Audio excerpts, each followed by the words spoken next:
ذي السازيضان يكتظن ثسدا لسان الحلو ورضع اللبا.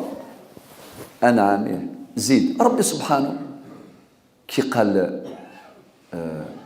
وقولوا للناس حسنا. سورة إبراهيم من الآية 24 حتى الآية 27. ألم ترى كيف ضرب الله مثلا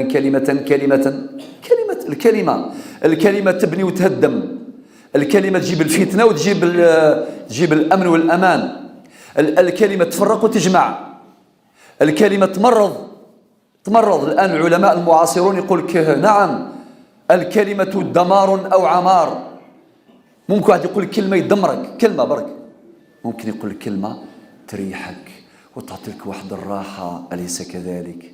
استقبالي تقارن أول إزيز دي يسلوغو، أول يفنو يتهدو، أول يتساوي شوال يتساوي ثلويث، أول يسدوكو لي في الطو، أول